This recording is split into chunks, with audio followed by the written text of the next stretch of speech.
Humans living in this life often operate to create good karma or bad karma. Good karma or bad karma are all due to our body, speech, and mind. Therefore, karma consists of three types. First is bodily karma, second is verbal karma, third is mental karma. If body, speech, and mind create bad karma, our body and mind often suffer painful consequences such as illness, accidents, or poverty, not having enough rice to eat, not enough clothes to wear, often living wandering at the ends of villages and corners of markets, often begging for food in crowded places. Those who do evil, their lives often encounter many unsatisfactory things, always lacking favorable conditions. They often live in adversity, which causes them to suffer continuous pain. Because body, speech, and mind create bad karma, they live with a painful state of mind. Their temperament is always prone to anger, sometimes loving, sometimes hating, often changing from this today to that tomorrow. Especially their state of mind is often fearful, worried, sad, and so on. Their lives are insecure like that. Seeing people like that, we also need to contemplate our own fate, which means thinking about the body, mind, circumstances, and all events and things happening around our lives to examine what are the causes that we have created for these sufferings, and who is the person that caused suffering for us, or did we create it ourselves? Just like in the old days at Vulture Peak, when Mr. Subhuti fell seriously ill, he immediately contemplated, where does the suffering of my body arise from? Where does it cease? And when it ceases, where will it go? Thinking like that, he went to a quiet place, spread his sitting mat, sat in the lotus position, back straight, mind righteous, focusing wholeheartedly on contemplating the bodily illness to try to find the cause and the method to eradicate the sufferings of the illness. When the Venerable Subhuti was quietly contemplating to find the cause of the illness and the method to eradicate the sufferings caused by his bodily illness, Sakra Divanam Indra knew that thought. So together with his disciple Pankasika, he went to the place of Venerable Subhuti to assist, especially to help him see through the bodily karma and guide him in the method of living the 10 good deeds to eradicate illness. Sakra Divanam Indra knew very clearly that only the method of the 10 good deeds could save the bodily karma from illness and the accidents that occur which humans must bear because they often commit the 10 evil deeds. Therefore, as soon as they arrived, Pankasika read a verse to support the conditions. Good karma escapes bonds. At Vulture Peak, often suffering from extreme illness, disliking the roots of illness, in the Supreme Countenance, having gathered great merit, where is virtue greater than here? Ekotar Agama Sutra. The meaning of this verse makes it difficult for people to understand because of the noun bonds. Bonds mean illnesses and accidents, which the first line of the verse says very clearly. Good karma means doing the 10 good deeds. The entire meaning of this verse line is that living with the 10 good deeds will result in no more illnesses or accidents whatsoever. Pankasika clearly stated that wanting to escape illnesses and accidents requires living within the 10 good deeds. Living within the 10 good deeds, illnesses and accidents will be overcome. That is, living within good cause and effect will transform all illnesses and accidents so they no longer exist. Therefore, the Sutra of the 10 good deeds came into existence to help everyone no longer have illness in the body. But humans do not have enough faith in this Dharma method. Therefore, the human species lives by nourishing their own lives with the lives of other living beings. Consequently, they always create bad karma by killing and eating the flesh of living beings, hunting, netting, fishing for shrimp, killing buffaloes, cows, pigs, goats, chickens, ducks, etc., to take meat as daily food and drink. Truly ignorant, living with an evil cause and effect. How can one avoid accidents, illnesses, and suffering? Because living by the suffering of living beings, how can one avoid all suffering? Why do humans prefer eating the flesh of living beings? Saying one prefers eating the flesh of living beings is not correct, but saying humans live by the habit of eating the flesh of living beings is not wrong. Therefore, when not eating the flesh of living beings, a craving to eat arises, because it is accumulated into a habit not in 1 day or 2 days, but over many days. Therefore, when a baby is just born, parents start feeding the child with the meat of living beings. So when they grow up, their body and mind are already tainted with meat and fish. Thus, without meat and fish, eating and drinking feel unappetizing. Therefore, humans are born inherently good. At birth, human nature is inherently good. But because the adults who came before, like grandparents, parents, brothers, and sisters, lived within the 10 evil deeds, this causes the descendants later on to gradually be influenced and form bad, evil habits without knowing. Only since following the teachings of the Buddha do we realize we have been tainted by bad, evil things. Those bad, evil things have made humans suffer from this life to another. Therefore, when following Buddhism to practice, we eradicate those bad, evil habits by practicing living with the 10 good deeds. When practicing living with the 10 good deeds like that, over a long time, we become good and gentle by habit. Thanks to living in good and gentle habits, gradually humans live without causing suffering to themselves, suffering to others, and without causing suffering to all other living beings anymore. The practice of Buddhism is very simple.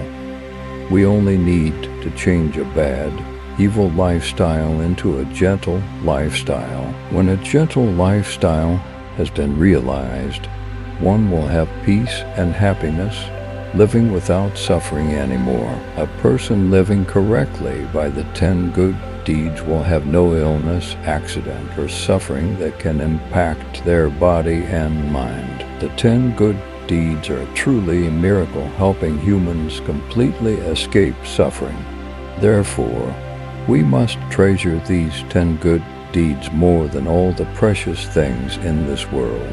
Only they can help us escape the suffering of the human condition. In the past, Confucius, the wise sage of China, taught, being human is hard. Being human is hard. But conversely, the Buddha taught the 10 good deeds, so that being human is no longer hard, but brings peace and happiness to oneself and to others. But the certain thing is that if humans live by the 10 good deeds, the body and mind will no longer have illness or suffering. If the body and mind no longer have illness or suffering as stated above, then that is living in the heavenly realm. Because the heavenly realm is not outside the 10 good deeds, if anyone lives correctly by the 10 good deeds, they are living in the heavenly realm.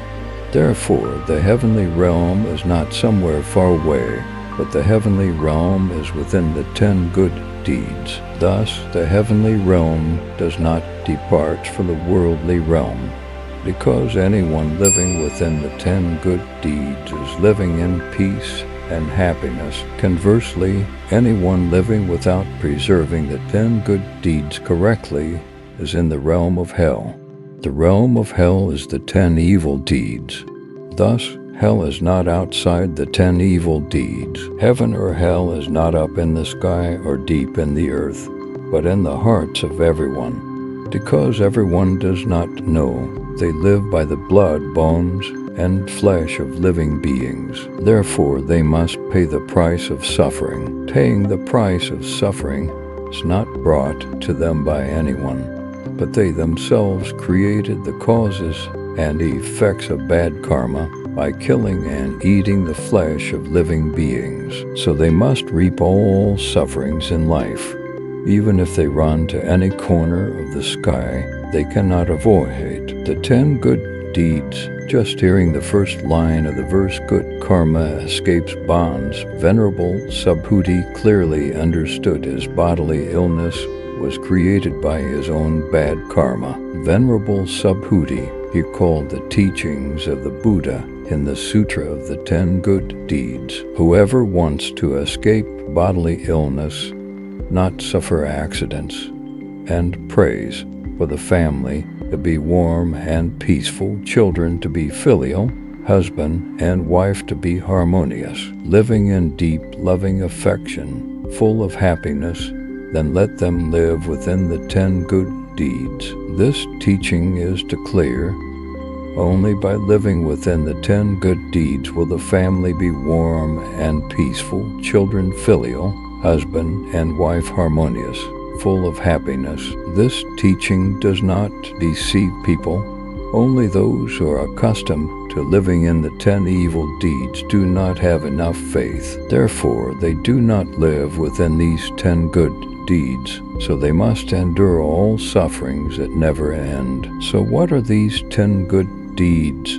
These 10 good deeds are 10 ways of living that do not cause suffering to oneself, suffering to others, and do not cause suffering to all living beings. As humans, everyone needs to thoroughly understand the 10 good deeds and must also always apply them to their daily life, like eating rice and drinking water, so that life can be peaceful and uneventful. Everyone knows that humans cannot live without eating rice and drinking water. So if humans want no more illness or accidents, these 10 good deeds must be lived like eating rice and drinking water. Knowing the method to live without suffering, but not applying it to life, then it is better to die than to live in suffering. We are people with great blessings to have encountered the method of the 10 good deeds. The compassion of the Buddha desires humans to escape all sufferings. Therefore, he taught us to live within the 10 good deeds. These 10 good deeds are what save us from all illnesses, disasters, and sufferings. No saint or deity can save us from suffering. Therefore, when having illness, accidents, or suffering, coming to bow and pray to Buddhas, Bodhisattvas, saints, and deities to compassionately save one from suffering and disaster, these acts of praying and begging are acts of superstition, backwardness, and blindness. The Buddha in the past taught, "You must light your own torch and walk. I cannot save you from suffering." With such teachings, if we still pray and beg, then ask yourselves, are you Buddhists or not? Or are you followers of some religion? To escape illness, accidents, and suffering, there is no better method than the method of living by the 10 good deeds. To live by the 10 good deeds, one must implement them in 3 places on our body, that is body, speech, and mind. Body has 3 good deeds: no killing, no stealing, no sexual misconduct.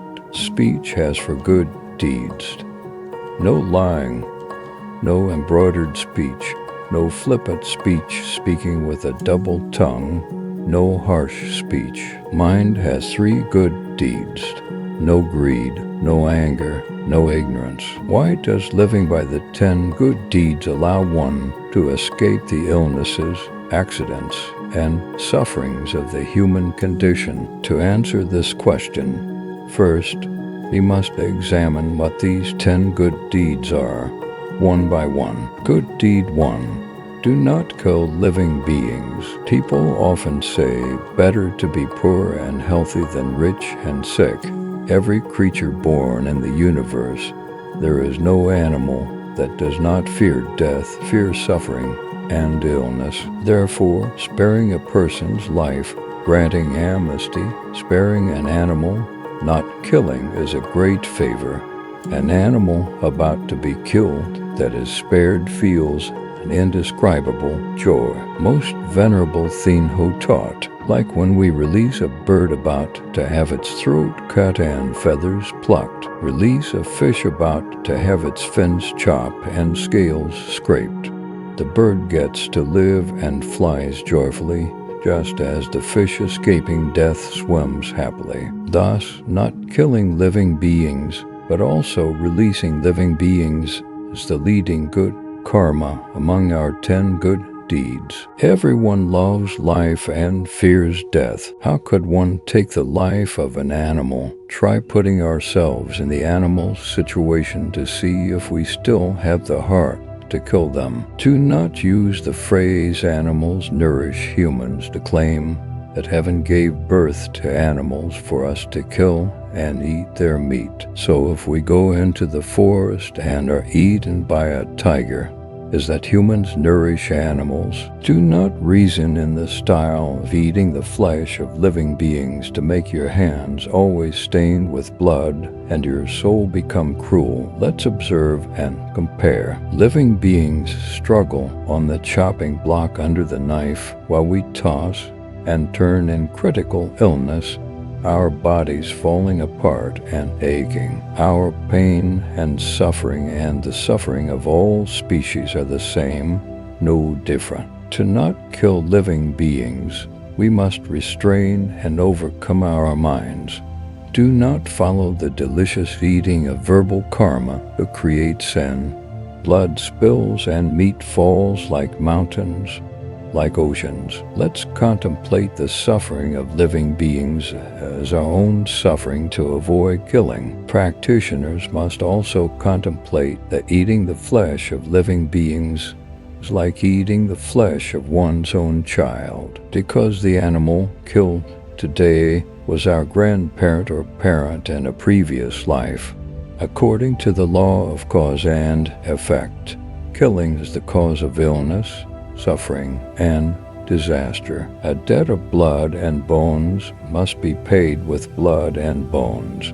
Even if one hides anywhere, one cannot escape. The Sutra of the 10 Good Deeds teaches that if anyone does not kill, they will gain 10 benefits as follows. All living beings will respect and love them. Compassion expands towards all living beings. Completely eradicate the habit of anger. The body is always healthy. Lifespan is long, often helped by good people. Sleep most soundly and have no nightmares. Eradicate grudges. Avoid falling into the 3 evil paths. After death, be born into the heavenly realm. Truly, those who know how to do good and create merit, often helping and caring for the poor, the sick, victims of accidents, suffering, etc., they themselves will have few illnesses and few accidents. If anyone knows how to create good merit,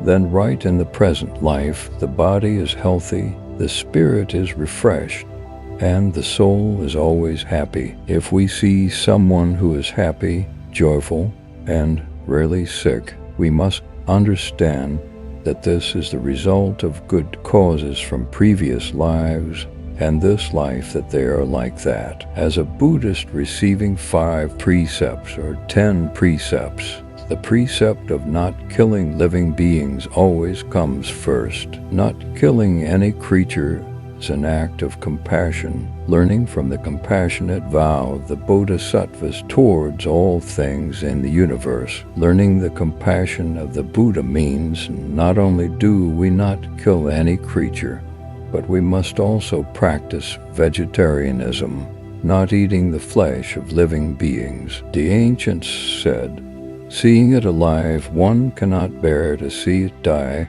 Seeing it living, one cannot have the heart to kill it." We know many people in the countryside who understand Buddhism. When raising chickens and ducks, they do not want to eat their meat because they feel pity. Feeling pity, we must be vegetarian, eat vegetables and beans, not meat and fish. At first, we practice periodic vegetarianism for 2 days a month, then up to 4 days, 6 days, 10 days. Many Buddhists, after a period of eating vegetarian for 10 days a month, switch to periodic vegetarianism. That means each year they eat vegetarian for the entire month of January upper cycle, July middle cycle, and October lower cycle. Monastics who have left home to follow the Buddha whenever they eat must perform 3 morsels and 5 contemplations. The 3 morsels are eating 3 bland mouthfuls of rice before every meal and silently vowing to cut off all evil deeds, vowing to do all good deeds, vowing to save all living beings. At Chen New Monastery, monks, nuns, and Buddhist vow as follows: vow not to cause suffering to oneself, vow not to cause suffering to others, vow for all living beings not to cause suffering to one another. The 5 contemplations are: in this meal today, I think of the hard labor of how many people made this food. Vow to try to practice well, to be worthy of receiving these foods. Vow to prevent bad and evil habits, only asking to receive just enough food to nourish the body, because desiring to achieve the way, liberation, and saving living beings, I ask to receive this food. Buddhist monastics, when practicing walking meditation, must also be careful to avoid stepping on and killing grass. If grass and trees are not to be harmed, how could one have the heart to kill the lives of animals? Therefore, anyone who makes vegetarian food but names it after savory dishes like braised pork, shredded chicken, lemongrass chili chicken, char siu, braised shrimp, vegetarian fish sauce, etc., still has a mind craving savory food. A disciple wanting to escape the cycle of birth and death, but still eating savory food meat, will not be liberated even after practicing for 1,000 lifetimes. If anyone claims that the Buddha allows us, including monastics, to eat the flesh of living beings, if not seen, not heard, not suspected, that is the reasoning of those who want to justify the mind craving meat, legitimizing their meat eating, meaning they do not keep the precept forbidding the killing of living beings. In the primitive scriptures, the Buddha did not teach that.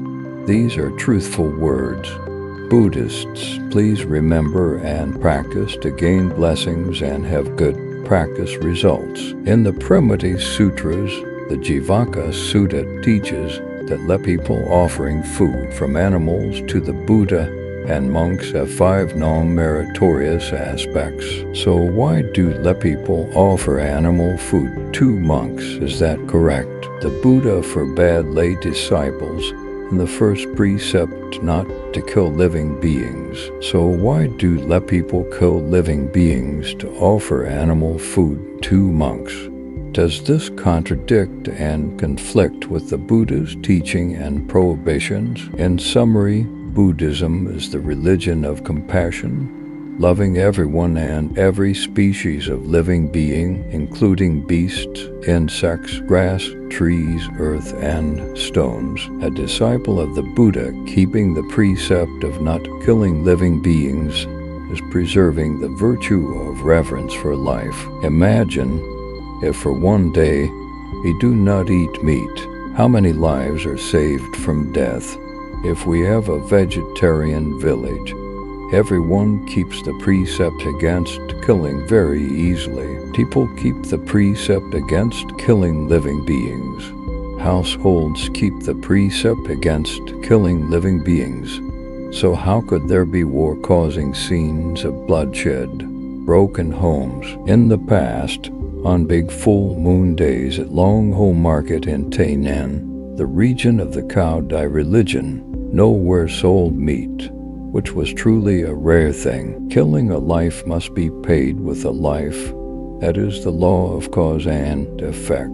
Thus, the Buddha taught laypeople, after taking refuge, to abandon 6 professions, also to cultivate the virtue of reverence for life. So not killing living beings, but also taking living beings to release them brings immeasurable merit. To conclude this section, we record here a poem by ancient virtues to encourage all children of the Buddha to try to practice the precept of not killing living beings to bring peace and happiness to oneself, to others, and to all species of living beings. Daily in the bowl of rice eaten, resentment deep as the ocean, hate equal to high mountains. Wanting to see how the fires of war are, listen to the slaughterhouse screams throughout the night. Correctly so, through this verse, we see human life is not guaranteed. News everywhere in the world via newspapers and television has let us know of storms, floods, earthquakes, landslides, deaths, destroy homes, if not in this country then in another, and furthermore, war, people killing people, if not in this place then in another. Such tragic images, yet humans have not awakened, continuing to be engrossed in living within the 10 evil deeds. Cause and effect are very realistic. Fishermen are the ones who have died the most in recent years. Whenever there is a flood, hundreds of people drown. Therefore, those who specialize in fishing cannot avoid being swept away by water into rivers and seas to become bait for fish and shrimp to eat. Good deed 2. Do not steal. Stealing is due to greed, desiring to live freely, leisurely, having lots of wealth and property, and eating well and dressing beautifully without needing to work hard like so many others. Most Venerable Thien Ho taught, people who are not deceitful or stealing are those who love fairness and respect the property of others as their own. Money is the lifeblood of humans. Without it, life will be a struggle. If the wealth we make is taken by others, are we heartbroken? We lose property and feel stinging regret, so others losing property suffer just the same. Many people have been stolen from, losing all gold, silver, and property, disappointed to the point of committing suicide. Furthermore, ill-gotten gains usually enter the front door and exit the back door, dissipating like water washing away sand, plotting and snatching so much, but when dead, also empty-handed. People who do not steal always live happily because they are not afraid of imprisonment or people hating them. If everyone keeps the precept not to steal, families are happy. Things dropped are not picked up by anyone. Forgetting to lock the door results in no lost items. Hearing that in ancient times in China, during the reign of King Ya and King Shun, peace reigned, people slept without needing to lock doors, and dropped items were not picked up by anyone. I like that very much, and expectedly today in civilized countries in the world, if someone loses property and reports to the police, they are told someone found it. I know a Buddhist in Japan who said as she needed to leave urgently and left her house unlocked all day. Returning home, her belongings were intact. She said one day she came home and saw the door wide open. She was terrified and dared not enter. She called the police. They took her in, searched everywhere, and found nothing lost. It turned out when leaving the house she didn't lock the door, and the wind blew it open. In Vietnam, occasionally we also see published in newspapers about golden hearts picking up a packet of money or a wallet someone dropped and announcing for the owner to claim it. But those golden hearts are becoming increasingly rare. A Buddhist taking the 5 precepts does not ever initiate the thought of stealing, even an eggplant, a pumpkin, a nail, a piece of wire if people do not give it. We are not allowed to arbitrarily take it. From there inferring anything not ours, we must not take, not accept, not use. Now suppose someone picks up a 50,000 VND banknote or a 100 USD bill, puts it on the loudspeaker, and calls about 2 times. By the 3rd time, someone will jump out claiming they lost it, even though that person does not have that banknote. In daily life at factories, if workers arrive late and leave early, they are easily fired. Office workers working, but taking stationery home for themselves and their families to use, stealing public property, using the photocopy machine to copy their personal papers, even copying study materials to gift friends, thinking doing a favor, helping practitioners will gain merit.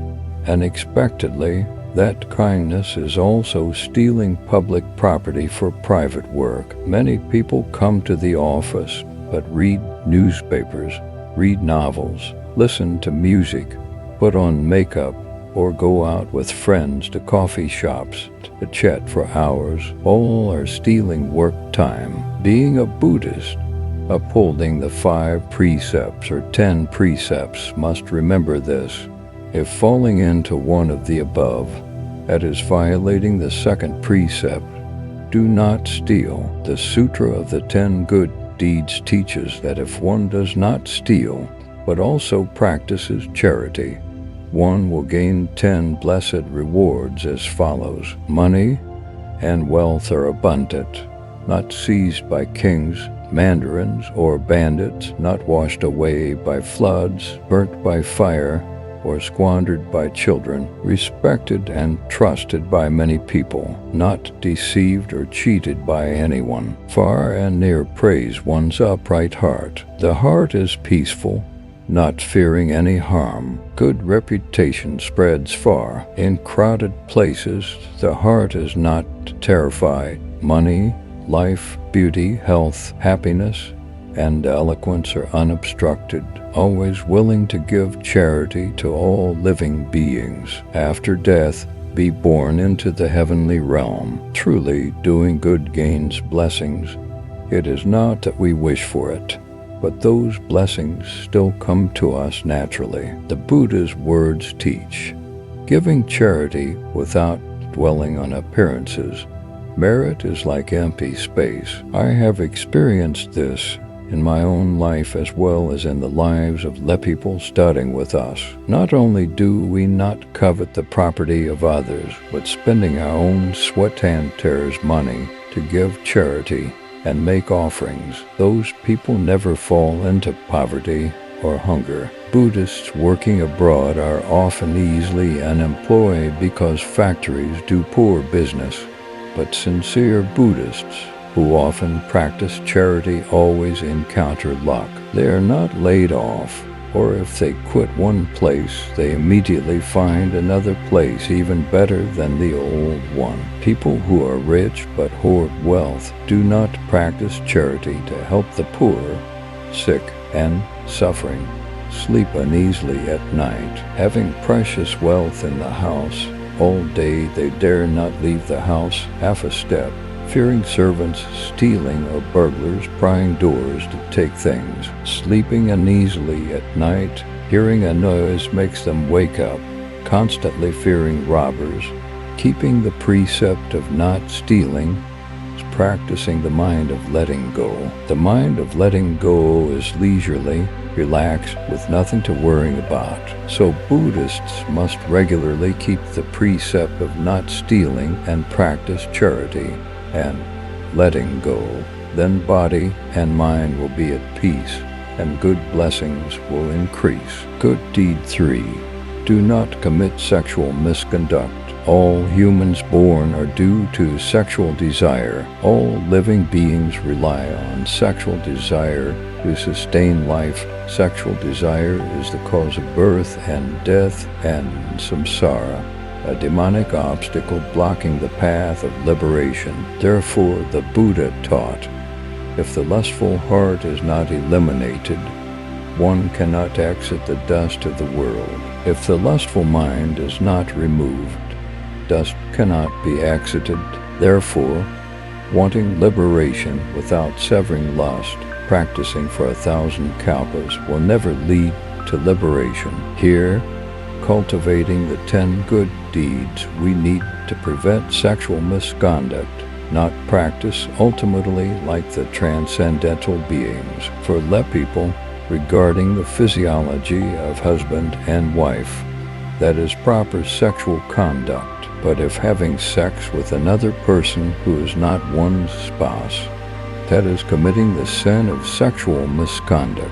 Keeping the precept of no sexual misconduct allows the family to be warm, peaceful, and happy. Children study well. Street children falling into the traps of gangs, heroin, drugs, or prostitution mostly come from unhappy families or single-parent homes. Excessive sexual desire causes health to waste away, leading to illness, from venereal diseases, syphilis, gonorrhea to incurable diseases like AIDS. Looking back at the history of Vietnam as well as China in the past, which king lived long, 3 palaces, 6 courtyards with hundreds of concubines and beauties. Although there were royal physicians carrying day and night, prescribing tonics for the king. In Vietnamese history, there was King Le Ngoc Tru, meaning the king went to preside over the meeting with the court officials,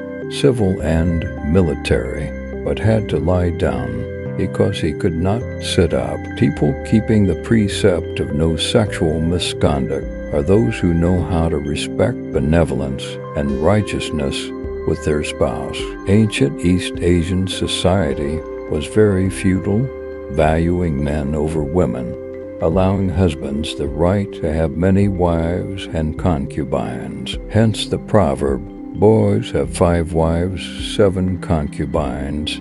Girls of chastity have only 1 husband, even if married for 3 years without bearing a son. The main wife had to marry a concubine for the husband to have children to continue the lineage. Today, Western countries treasure women very much. Husbands in the West washing dishes after eating is normal.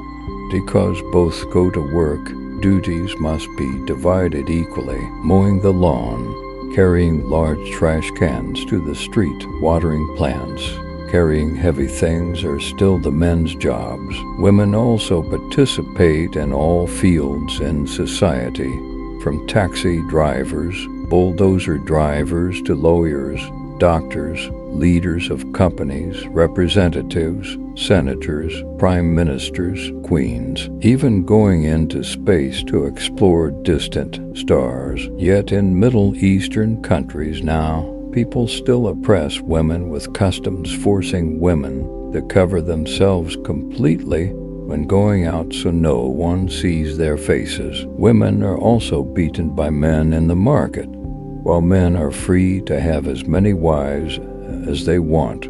Truly bizarre customs. A Buddhist said that in the U.S. today, in some state, a husband following the Mormon religion wants to marry as many wives as he likes. They even publicized on TV, interviewing both mother and daughter acting as his wives. Photos taken around the husband showed dozens of wives and a bunch of children, truly a strange story of the 21st century. In summary, Buddhists keeping the precept of no sexual misconduct are those who know how to respect, love, and loyalty with their spouse, know how to protect their own health, bring peace and happiness to the family, and contribute to making society healthy. The Sutra of the 10 Good Deeds teaches that avoiding sexual misconduct and maintaining chastity will bring for benefits. The 6 senses, eyes, ears, nose, tongue, body, and mind are all perfect. Cut off all annoying afflictions. In life, praised by people, having a good reputation. Wife and children are not violated by anyone. No sexual misconduct is a virtue that everyone in the world praises and treasures. That is the virtue of faithfulness. If a husband or wife maintains faithfulness, the family is so peaceful and happy. Spouses are not jealous of each other. Good deed 4. Do not tell lies. Lying is saying what is not true, saying yes to what is not, saying no to what is. Living in society, anyone who lies destroys everyone's trust in themselves. Lying is very harmful to living together. Lying habitually becomes a vice that is very hard to eradicate. If lying is discovered, consider oneself isolated.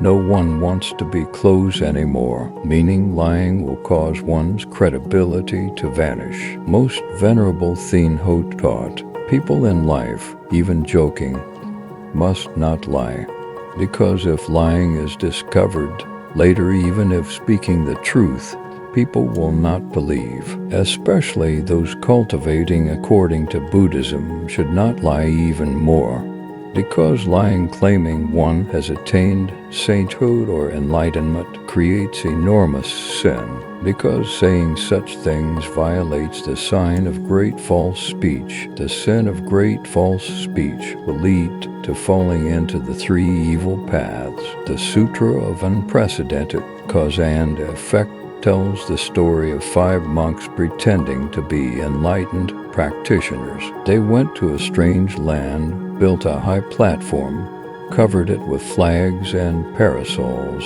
Then one person went up to sit solemnly, eyes half closed. The other went into the village, calling everyone to come see an immortal practicing attainment. If anyone came to bow and make offerings, they would gain many blessings. They took turns advertising their companions to get offerings. In a later life, during the time the Buddha was in the world, there were 4 palanquin bearers and 1 guard for the queen's palanquin coming to hear the Buddha preach. When the queen went to hear the Dharma, she took off her gold jewelry and left it in the palanquin. The 5 people in charge of the palanquin carriage fell asleep.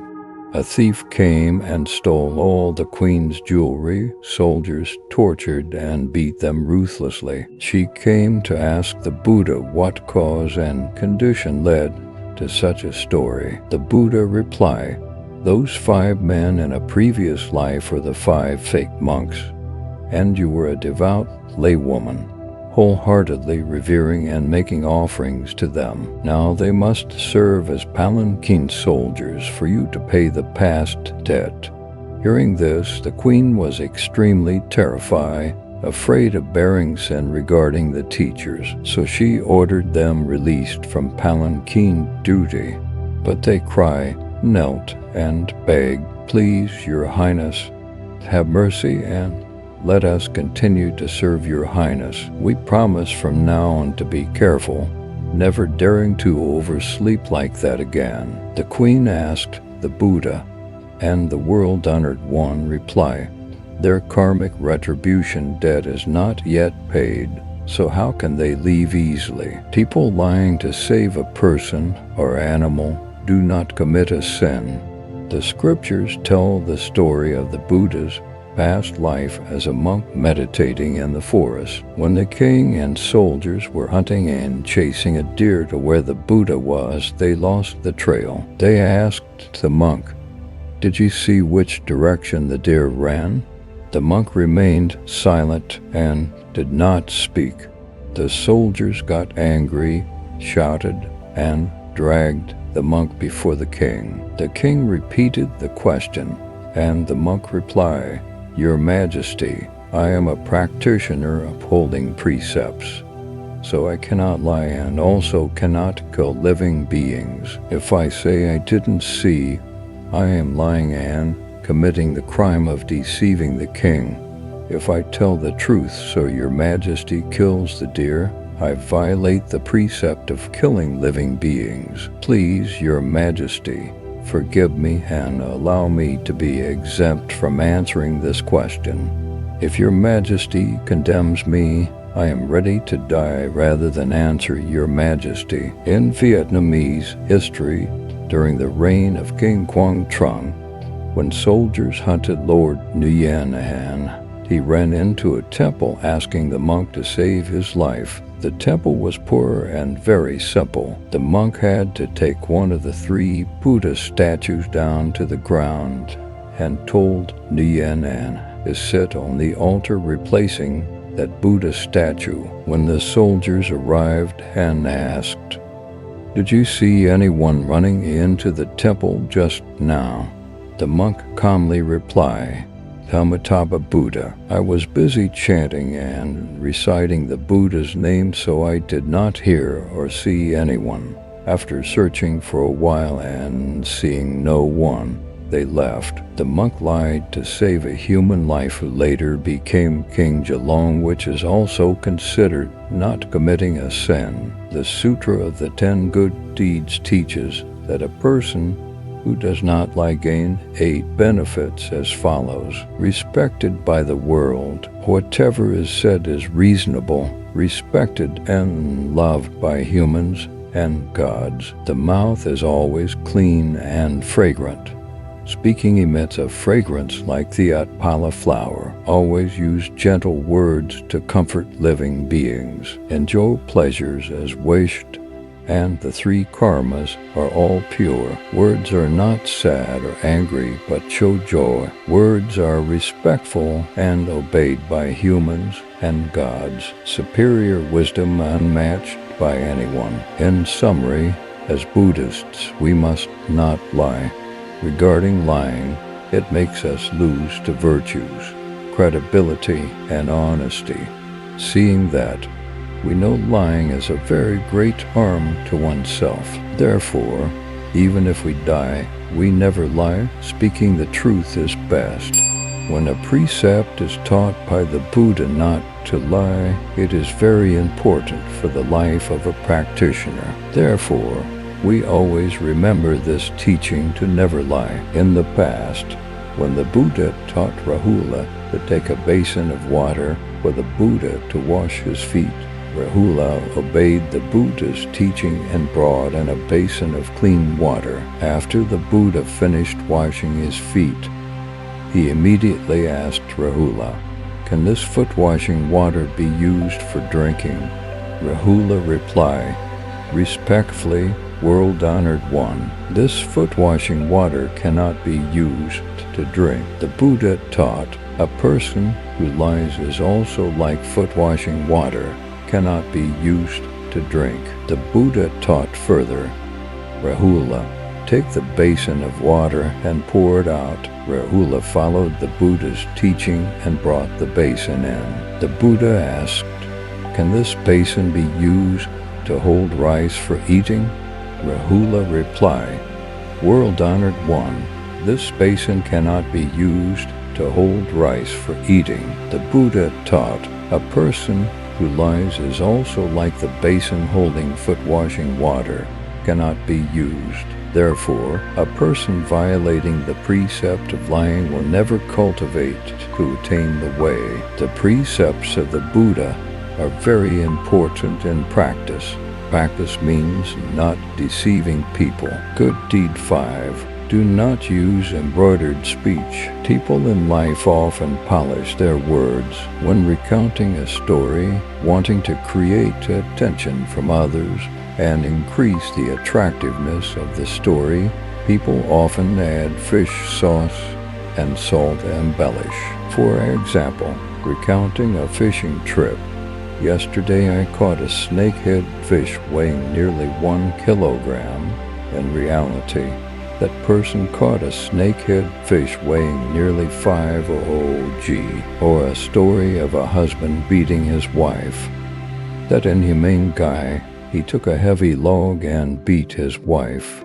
In reality, the husband only slapped his wife during the argument. Yet people invent additions to make it a story worth talking about for everyone to listen to attentively. In business, claiming bad goods are good, fake goods are real, and selling at high prices, cheating buyers into buying things they can't use. They don't know that lying like that is not good, because lying like that will become a habit, becoming a bad person because of a little jealousy, using embroidered words to make two sides hate each other, potentially killing each other, harming the lives of others just because of a little envy or enmity, then using embroidered words to sway people's hearts or seduce and cheat others, damaging honor and property, mainly to bring oneself much benefit and gain a good reputation. Conversely, a person with correct speech, not embroidering, speaking righteous reason, not deceiving people, not harming the honor, property, and even the lives of people, that is a good person. A person not using embroidered speech will gain 3 merits, as the Sutra of the 10 Good Deeds teaches. Love by wise people, often able to answer difficult questions. Be a person of noble prestige in the world, because speaking good embroidered words benefits others, but we still bear the reputation of a person speaking embroidered words. Therefore, whether speaking good or bad embroidered words, it is all lying. Only truthful speech has value. Lying makes oneself lose value. Therefore, we should stay away from people who often lie because they will make up bad things about us to everyone. A liar is like a poisonous snake. So the Buddha taught Rahula, lying is like foot washing water, unusable. This means the Buddha taught us to avoid liars. Those who lie cannot be our friends. Therefore, if it exists, say it exists. If not, say no. Do not deceive people. Knowing a person lies just once, later on, we try our best not to meet their face again. If strictly necessary to meet them, we should try our best to remain silent, which is best, and find a way to avoid and distance ourselves. Do not be near them and incur disaster. When a person speaks well of someone and we judge it to be the truth, then that is not embroidered speech. Conversely, it is embroidered speech. Likewise, when a person speaks ill of another, we should examine whether that person is truly bad and evil like that. If not, knowing that person, speaking embroidered words about the other, we do not believe and know that person holds a grudge or hates the other person to speak embroidered words like that. When hearing someone speak ill or well of a person, we should not rush to believe, but need to think, contemplate, and examine right or wrong before believing. If we do not bother to examine carefully, but rush to believe, we are impulsive people. Impulsive people are those who blindly follow others without careful thinking and examination. A person lacking thinking is a person lacking thinking. Good Deed 6. Do not speak with a double tongue. In life, there are many glib talkers, just said one thing, a moment later saying the opposite, taking wrong as right, taking right as wrong, flipping back and forth, shifting like a person flipping rice cakes. We should stay away from these types of people. They often gather in groups of 3 or 7, taking this person's story to speak about their bad-mouthing, provoking others to create discord and hatred. They even take one person's story to slander to another, sometimes mocking and disparaging to make the friends hate each other, giving birth to conflict. They also use their lips to stand in the middle, causing bad blood between two sides, leading to lawsuits. A person who does not speak with a double tongue does not cause trouble for neighbors and relatives, so they are respected and loved by friends and family near and far. A person who does not speak with a double tongue often uses gentle words to comfort, advise, and help neighbors live in harmony and love, making everyone happy and at peace. This person is loved by everyone wherever they go. When encountering difficulties, they will stand up to arrange and reconcile easily. A person who does not speak with a double tongue is someone who always brings words of reconciliation, helping everyone living in society to be happy and peaceful. In the old days, during the Three Kingdoms period in China, there were people who specialized in diplomacy and persuasion. They were learned people who understood much, spoke gently, and had persuasive power. They were often sent by kings to other countries to persuade, analyzing for the other king the pros and cons of each side, the benefits and harms of fighting, to finally persuade the opponent to withdraw troops or sign a truce. Today, nations in the world also send special envoys or ambassadors to other countries like the Middle East or South Africa to arrange disputes.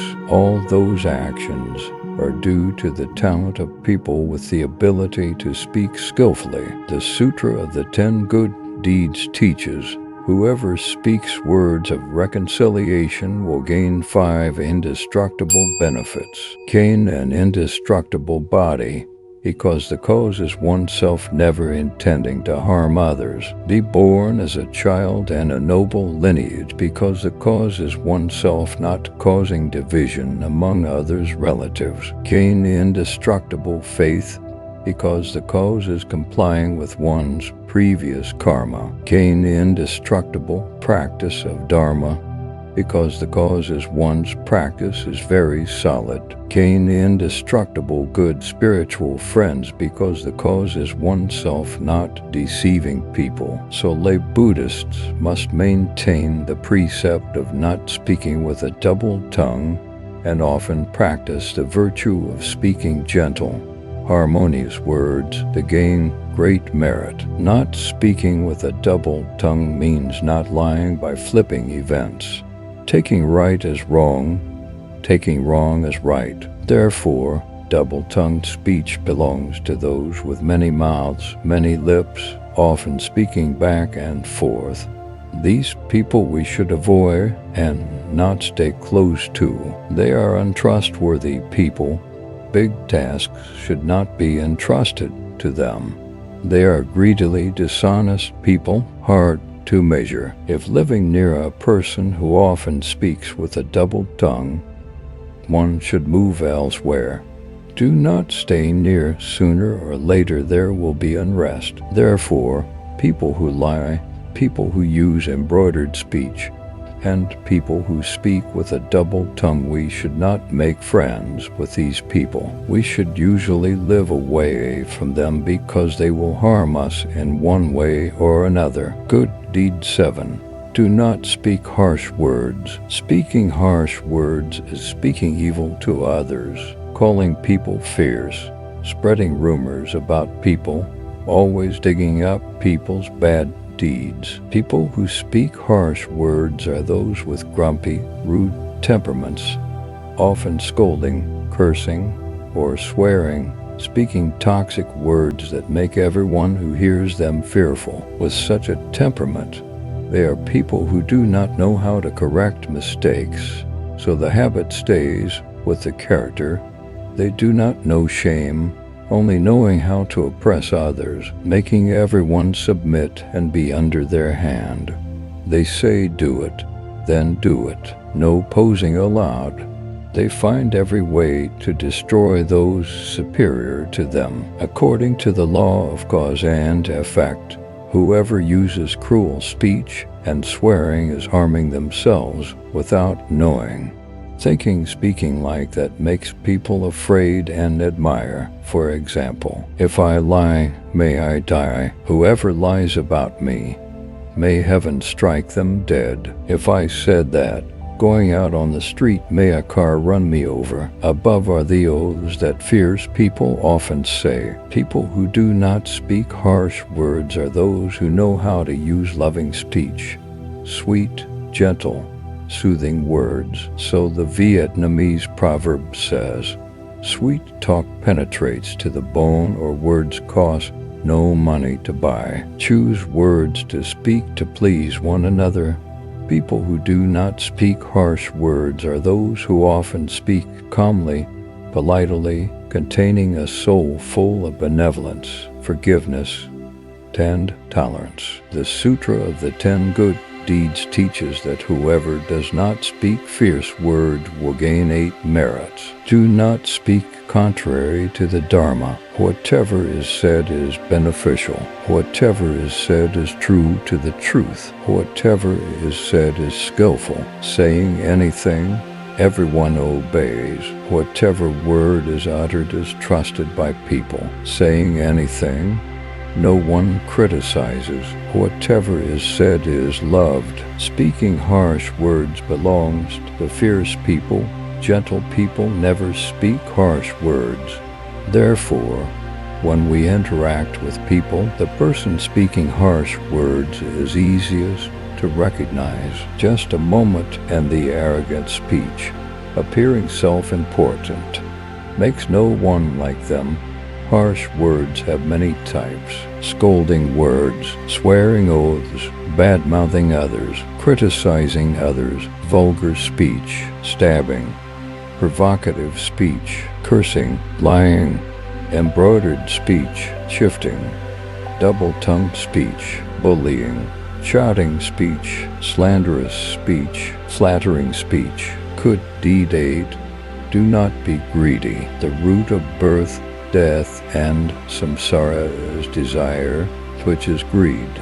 Desire has 5 sensual pleasures. The 5 sensual pleasures consist of wealth, money and property, sex, female beauty, sexual attraction, fame, reputation, high power, titles, food, eating and drinking, sleep, sleeping and resting. Humans in the world cannot avoid these 5 sensual pleasures. Therefore, humans are like their servants. When it doesn't order, fine, but when it orders, no one fails to do it. Therefore, desiring and praying to be satisfied gives rise to a joyful, jubilant mind. Conversely, it leads to sadness, suffering, and melancholy. Human greed for money is infinite. It is a bottomless bag. Having 1 wants 10, having 10 wants 100. Therefore, it never feels enough. Thus, one must endure hardships and labor all life, never having moments of rest to sit and play comfortably. But people skillfully reason to cover it up, saying trying hard to work so later one can be happy, yet all life never seeing a happy moment. Even if wealth fills the house, human greed never feels full, knowing enough is enough, waiting to have enough. Who knows when it will ever be enough? The ancients taught so. Above is greed for money and material things. Below is greed for beauty, sex. Greed for beauty wastes much money, while health and spirit decline. Knowing this clearly, Yet those addicted to sensual lust spend their whole lives chasing the shadows of female forms, abandoning family, causing broken homes. Therefore, the folk song says, "Wind blows the banana leaves behind the house. He loves the concubine, abandoning the raft of young children." To eliminate the mind of sexual greed, just look back at one's own body and others' bodies. From being a small baby until now being an old, weak person, wrinkled face, gray hair, lost teeth, walking trembling. Then ask, where is the health to crave sexual lust? Those are the impermanent changes of the body. When we contemplate like that, what meaning does sexual lust have to order us around? Now we should contemplate that this body contains many impure things, which the Buddha called the skin bag containing filth like saliva, phlegm, mucus, eye gum, earwax, feces, urine, sweat, etc. If contemplating like that is not enough strength to eradicate the mind of sexual lust, then one should practice the 9 contemplations, such as contemplating a bloating corpse, contemplating maggots eating, contemplating wolves and vultures coming to bite and tear flesh, etc. And the human is only a skeleton. But finally all those bones also fall apart, and a gust of wind blows the white dust flying, leaving no trace anymore. In summary, greed for money means torturing the physical body, working hard, head down, face dark. Working during the day is not enough.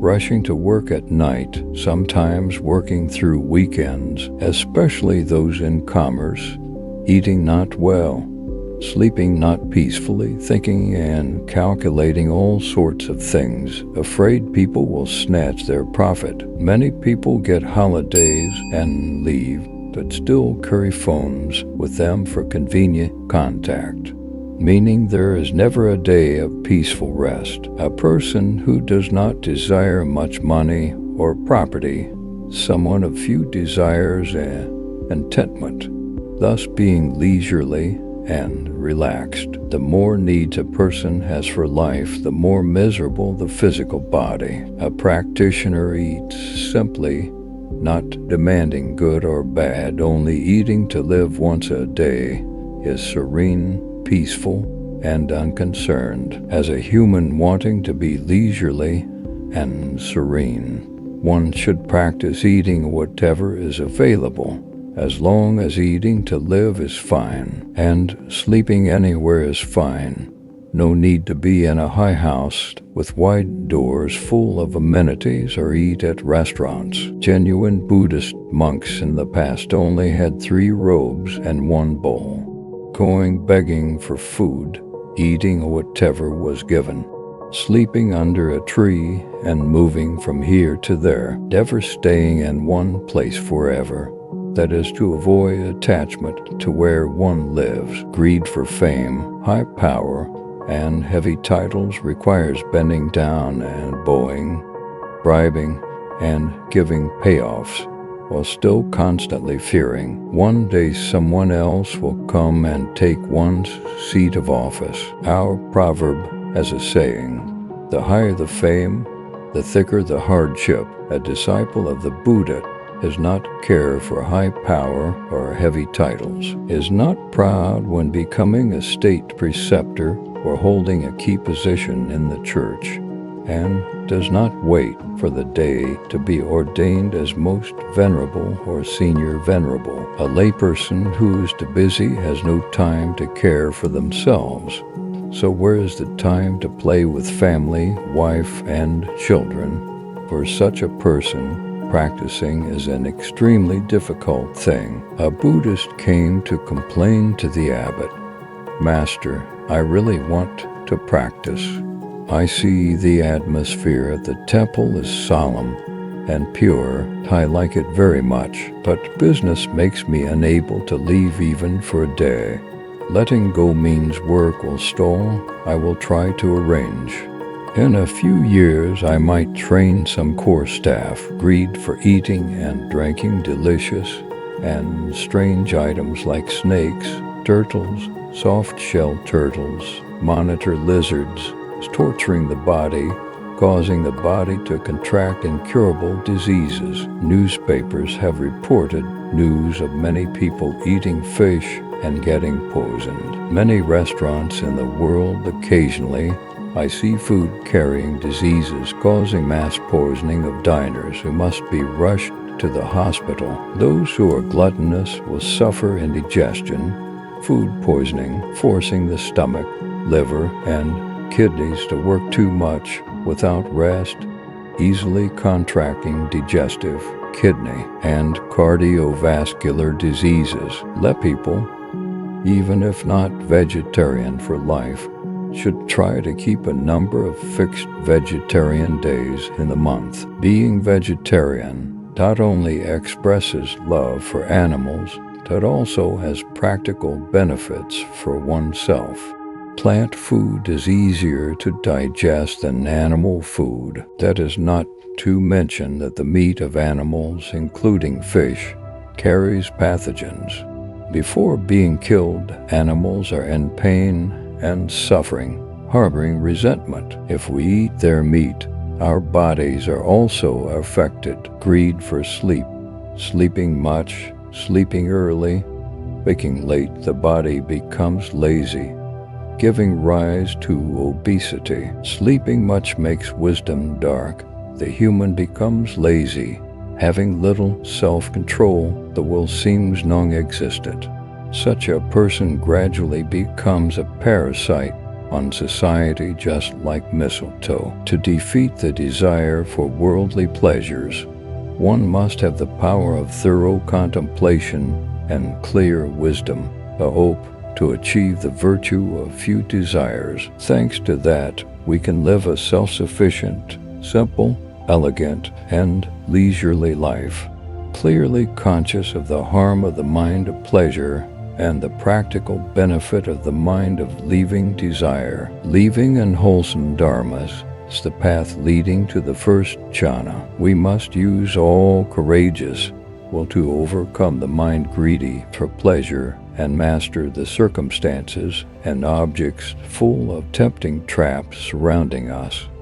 Only then can our life be leisurely. This is an ideological revolution helping us escape poverty, hunger, and suffering. The United Nations recommendation states that if wealthy capitalist countries did not waste food, throwing away surplus from families to society, that amount of food would be enough to feed the poor and hungry people in Asia and Africa. Practicing to eradicate the mind of worldly greed does not mean our life is lost or living like a pessimist. Therefore, no greed means no craving, no attachment, not throwing away all property, or being lazy and refusing to work for a living like everyone else. Remember, living is paying karma, not greedy immersion in delusions of pleasure. The Sutra of the 10 Good Deeds teaches that whoever does not crave worldly pleasures will gain 5 merits of freedom. The 3 karmas of body, speech,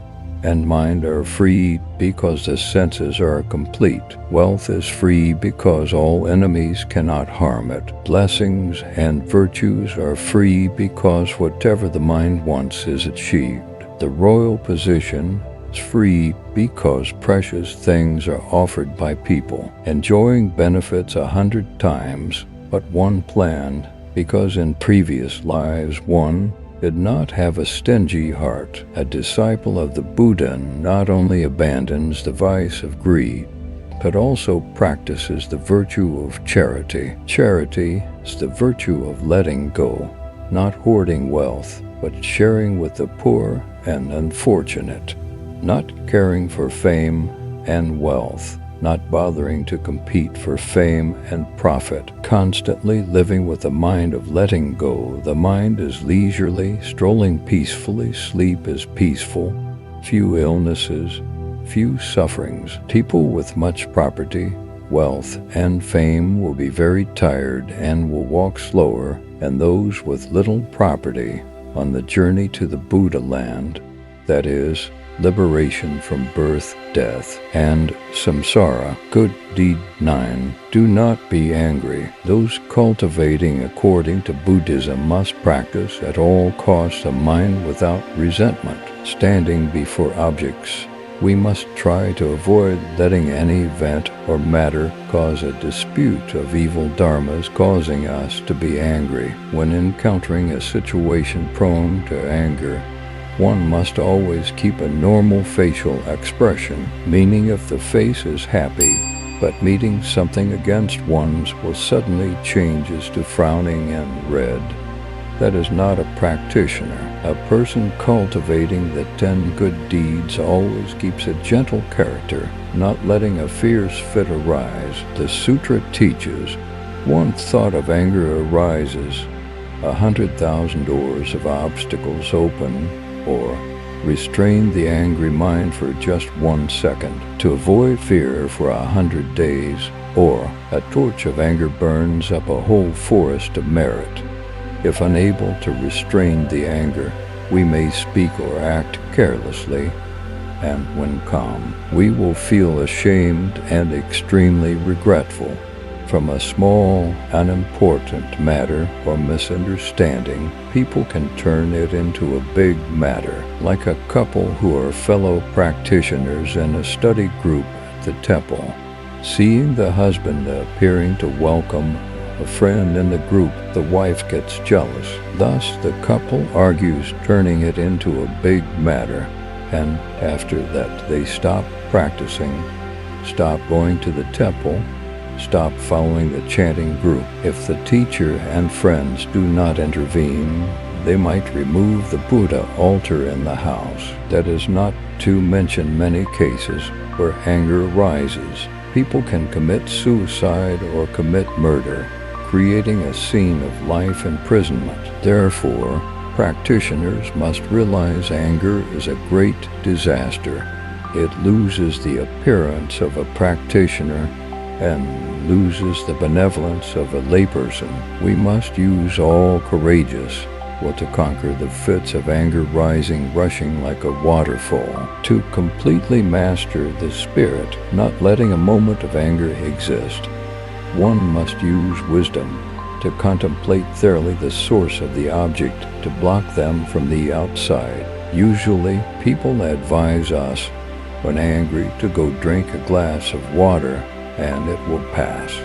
In reality, drinking water reduces the anger, but it continues to gush, especially when we meditate. To eradicate the mind of anger, we must practice the virtue of compassion, forgiveness, and love for people so our hearts can be happy. Normally we can forgive somewhat older or of higher rank easily, but forgiving someone younger or lower rank is harder. Must contemplate to empathize with the person's suffering.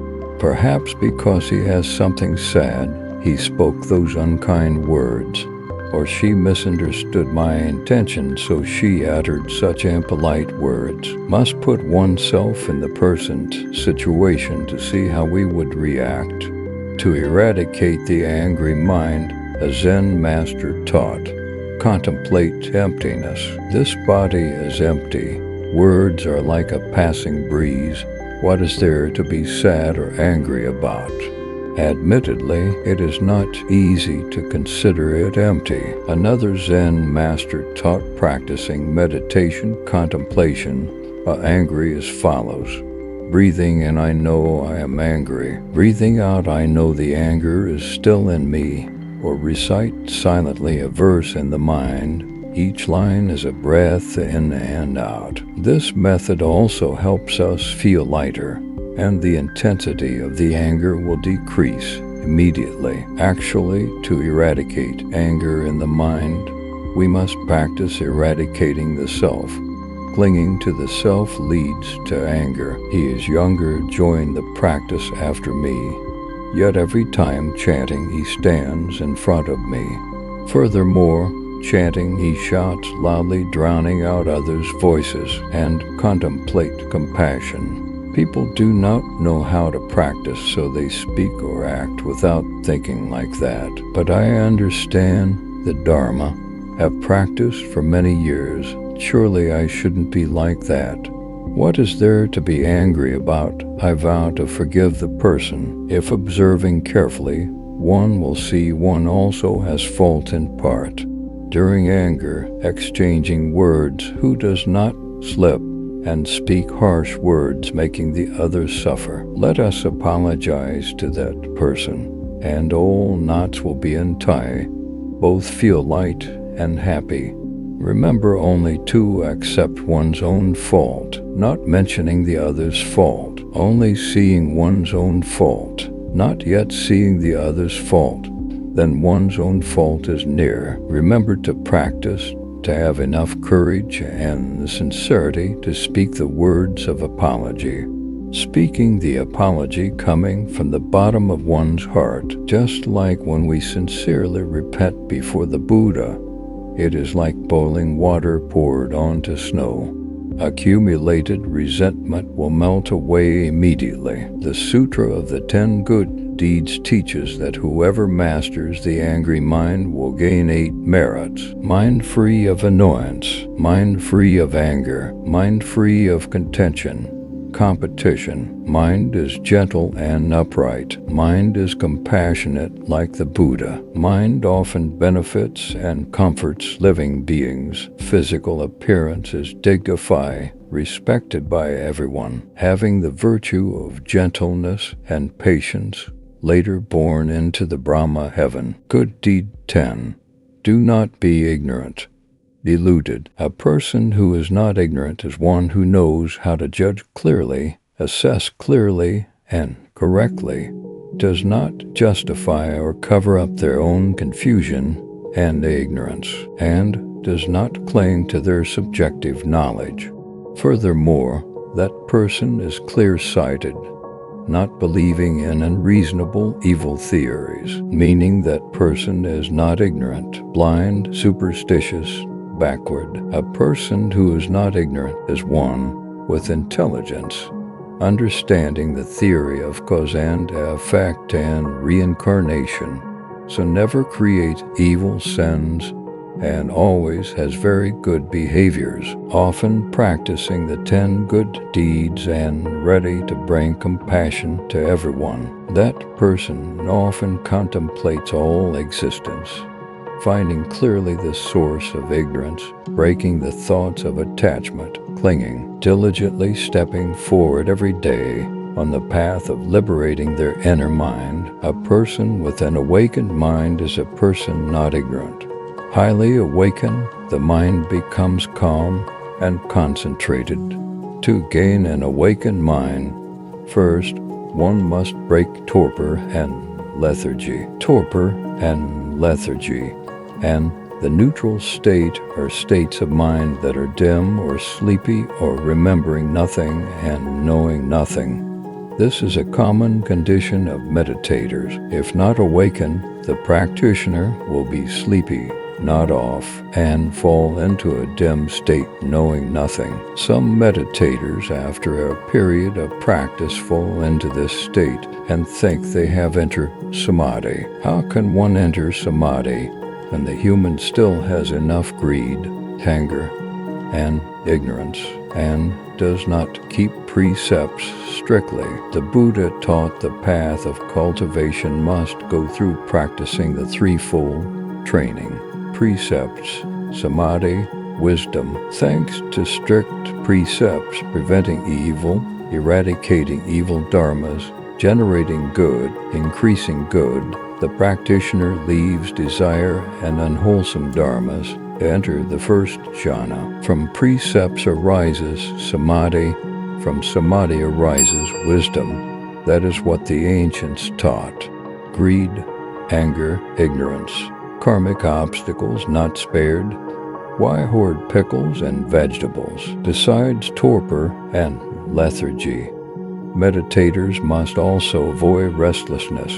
The human is always fidgety, uncomfortable, turning this way, picking that way, calculating all sorts of things, or regret, meaning regretting forever an action in the past. In summary, a Buddhist keeping the precept of no ignorance must first abandon alcohol. Alcohol makes the mind dark, causing us to have wrong, harmful words and actions. While practicing, one must maintain a scheduled practice, eat moderately, not eat at inappropriate times, not try to stay up late even for practice, because if the body is tired and falling apart, practice is useless. In other words, torpor, lethargy, restlessness, and regret are obstacles leading to ignorance that Buddhists, especially meditators, must remember. If a person lives with the 10 good deeds to break ignorance, they will achieve 10 merits, as the Sutra of the 10 Good Deeds teaches: gain joy in truth and true friends, believe deeply in cause and effect, would rather abandon life than do evil, only take refuge in the Buddha, not taking refuge in celestial gods or heretics. Mind is upright with right view, often born in heavenly realms, avoiding falling into the 3 evil paths. Blessings and wisdom immeasurable, increasing forever. Cut off evil paths completely, diligently cultivate the right path. No longer have a heart of self-attachment. Abandon all evil karma. Abide in right view. Avoid terrible disasters. Living the 10 good deeds. People living with the 10 good deeds often restrain their dissolute heart. Abandon evil karmas. Determined to achieve good karmas. That is complying with the right path. Living with the 10 good deeds. Only the wise realize its benefit to life, so they are determined to practice it at all costs. Thanks to living with the 10 good deeds, we escape all sufferings. To enjoy blessed rewards, eradicate the 10 evil karmas. Daily must be diligent in living with the 10 good deeds. Every time putting down an evil karma, right there good karma appears, making our soul happy. Knowing the benefit of the 10 good deeds helps our life and society be peaceful, orderly, and secure. Whoever has the determination to strive to practice correctly the 10 good deeds taught by the Buddha, continuing forever on the path of building a life of 10 good deeds, until one day completely imbued with the 10 good deeds. At that time we will gain for advantages, as the Sutra of the 10 Good Deeds teaches. Body and mind become beautiful. Actions of body, speech, and mind fully express morality. The killing, aggressive heart will fade away.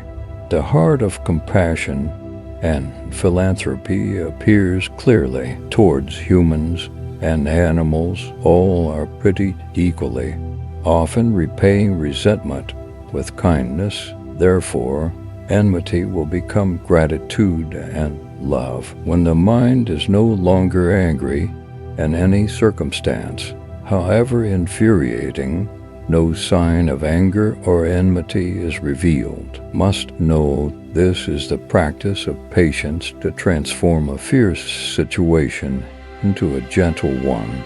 At that time, humans no longer fight and kill each other, but only have a heart of mutual love. We have enough conditions to hear the Dharma talk by Sakrativanam Indra, assisting Venerable Subhuti with the method of 10 good deeds to escape bodily illness and also enjoy the result of liberation in our own soul.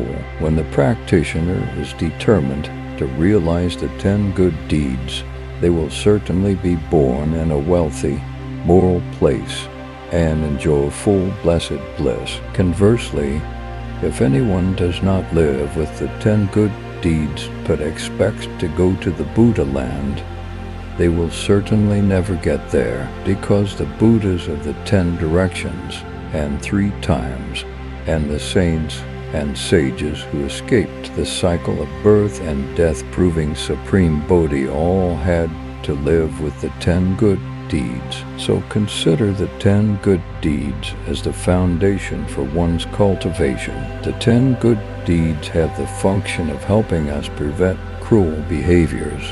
Thanks to that, all circumstances become peaceful and joyful. The 10 good deeds help our body, speech, and mind gradually eliminate sins and become pure.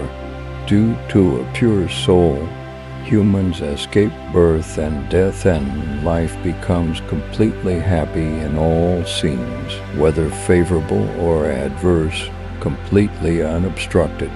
Therefore, a person living with the 10 good deeds is the happiest person in the world. When all existence is no longer an obstacle in body and mind, suffering also gradually ends. Thoughts are stable and usually living in a normal, pure, serene state, so the body begins to be free of illness.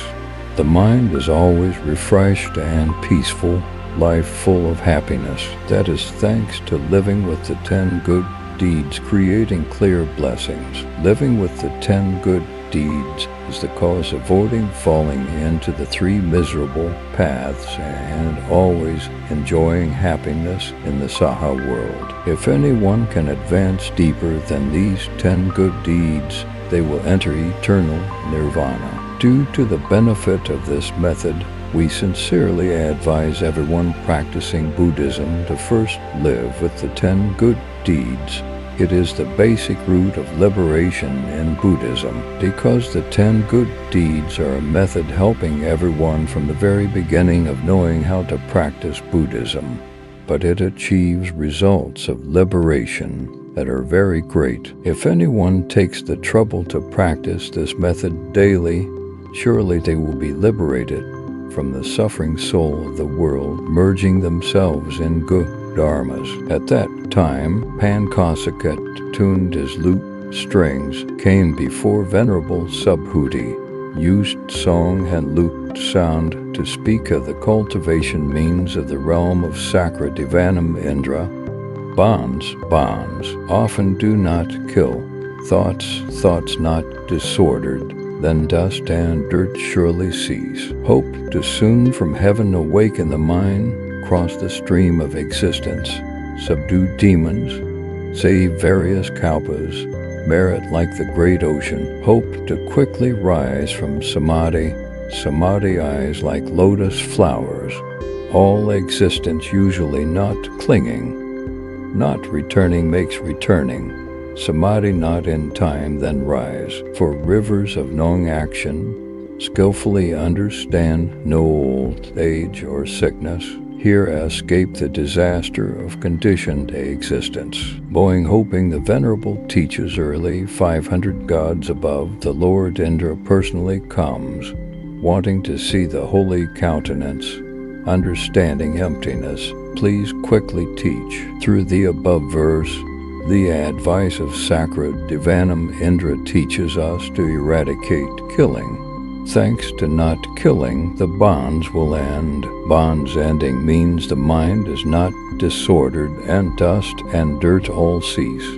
Now the inner mind, from awakening reasoning to suffering, sorrow, fear, all becomes silent. All existence is no longer an obstacle to the mind, meaning the mind is not entangled with all things, whether in favorable or adverse scenes, escaping, that is, subduing external demonic obstacles as well as those within one's own mind. Therefore, the bonds no longer destroy a person practicing like that. Merit is as big as Mount Sumeru, like the ocean. Nothing can compare. The mind of living beings is inherently not clinging, not afflicted only because of ignorance, mistakenly grasping the self and the belonging to self. So there is clinging, there is affliction. The mind of living beings often lives in permanence, joy, self, purity, but because greed, anger, ignorance arise from the outside, causing the mind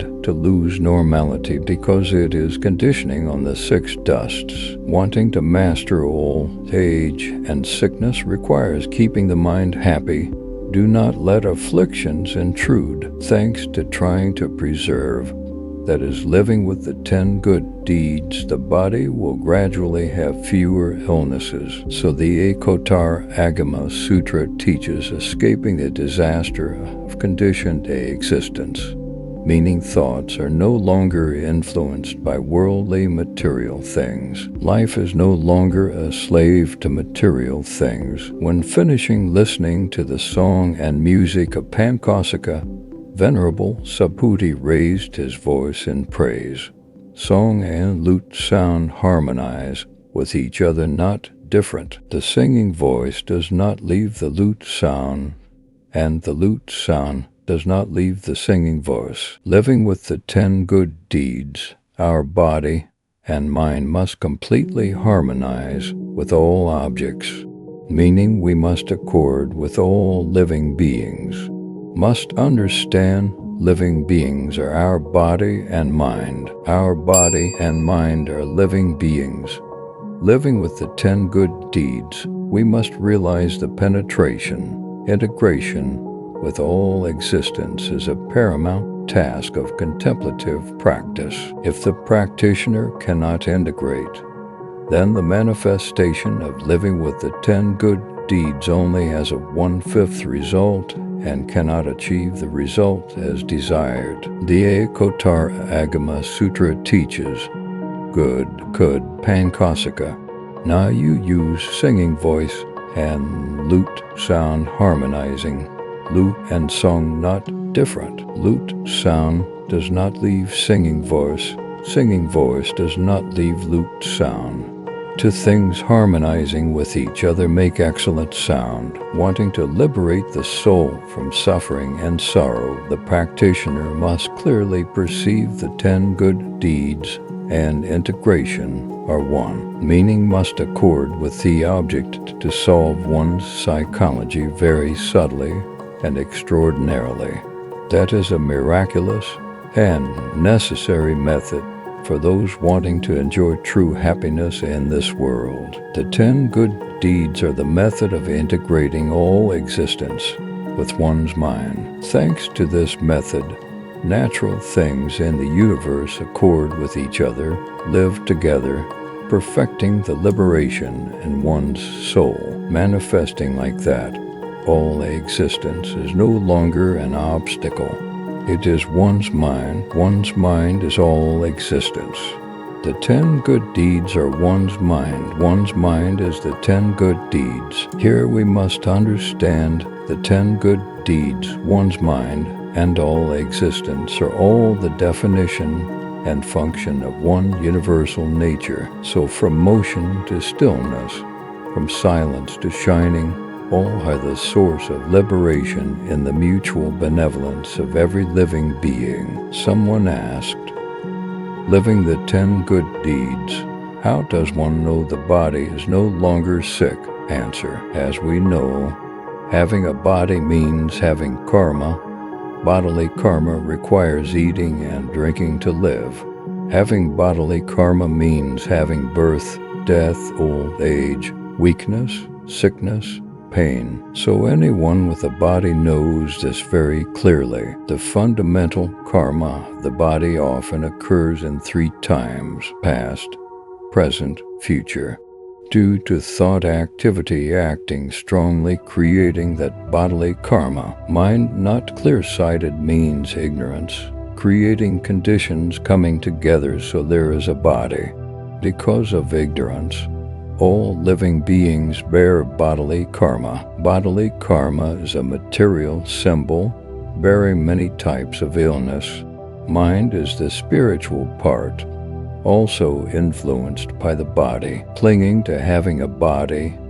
So when the body is sick, the spirit suffers, worries, fears, etc., wanting to escape bodily illness and spiritual suffering requires living with the 10 good deeds, because the 10 good deeds are the method of letting go of the evil behaviors of body, speech, and mind.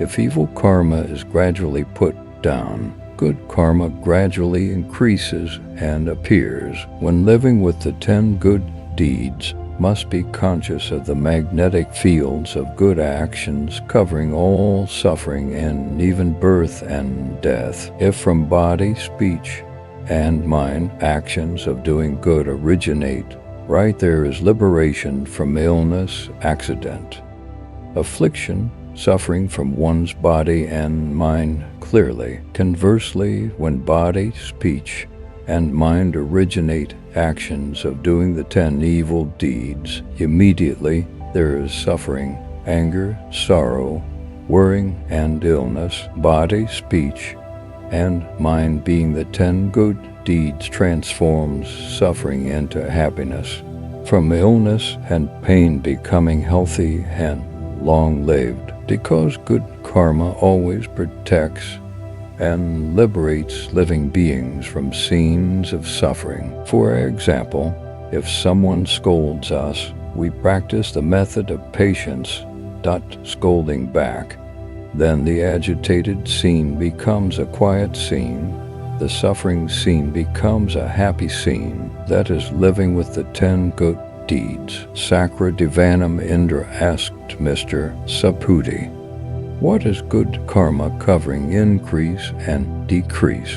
This question means, does living doing the 10 good deeds bring living beings escape from illness and suffering or not? To answer this question, we must observe carefully what cause gives birth to illness. When the source of illness is clear, meaning understanding thoroughly the cause and the effect of the 10 evil deeds, we believe more deeply in the 10 good deeds. Starting from now, we must actively live with the 10 good deeds by all events and things, large or small, that are in the action of doing evil must be stopped immediately. Living with the 10 good deeds requires knowing patience, knowing to repay resentment with gratitude, taking love to forgive all mistakes of others. Due to this fact, Sakra Divanam Indra said the 10 good deeds cover suffering. Furthermore, Sakra Divanam Indra also asked,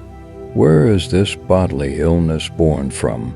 Sakra Divanam Indra opened further the door of liberation, helping living beings contemplate deeper about human bodily karma. We yield to you to self-contemplate your own bodily illness to find out where it is born from, what creates the illness, who makes the body sick or mind sick. These questions we contemplate one by one. If the body has no mind, the body knows no pain. Like a corpse, what is called bodily illness. If there is a mind but no body, where is the illness? Because the mind is inherently invisible. So where does this illness come from? Sakra Divanam Indra also asked, "Venerable Saputi, is this illness born of the body or born of the mind?" Sakra Divanam Indra opened further the door to the realm of no illness for living beings to enter. If living beings do not bother to use all will to contemplate deeply and manifest the 10 good deeds right in their daily life, how can they enjoy blessed rewards and be born in a place without illness? This question is very reasonable, making anyone living in the 10 good deeds have to acknowledge the reality of all existence in the universe surrounding us is a huge obstacle. Thanks to living with the 10 good deeds, we must contemplate to clearly understand the source of affliction. Reading passages in the Ekotar Agama, we must acknowledge the Buddha taught living beings to follow the path of contemplating the 10 good deeds very clearly. Thanks to contemplating, we raise the level of understanding of Buddhism deeper and deeper. Contemplating is not learning like a student, but contemplating is research, is self-awakening, discovering oneself, and recognizing all existence and oneself are not two. Understanding like that, we can merge with nature and all things without seeing obstacles. Regarding the above questions, the Buddha knew living beings did not have enough mental faculty to self-discover, explore, and research birth, illness, and death. Venerable Subhuti answered the above questions on behalf of the Buddha, making it easy for living beings to understand. Thanks to that, we take it as a fulcrum to research and discover further. But regardless, these answers are the Buddha's, Subhuti's, not ours.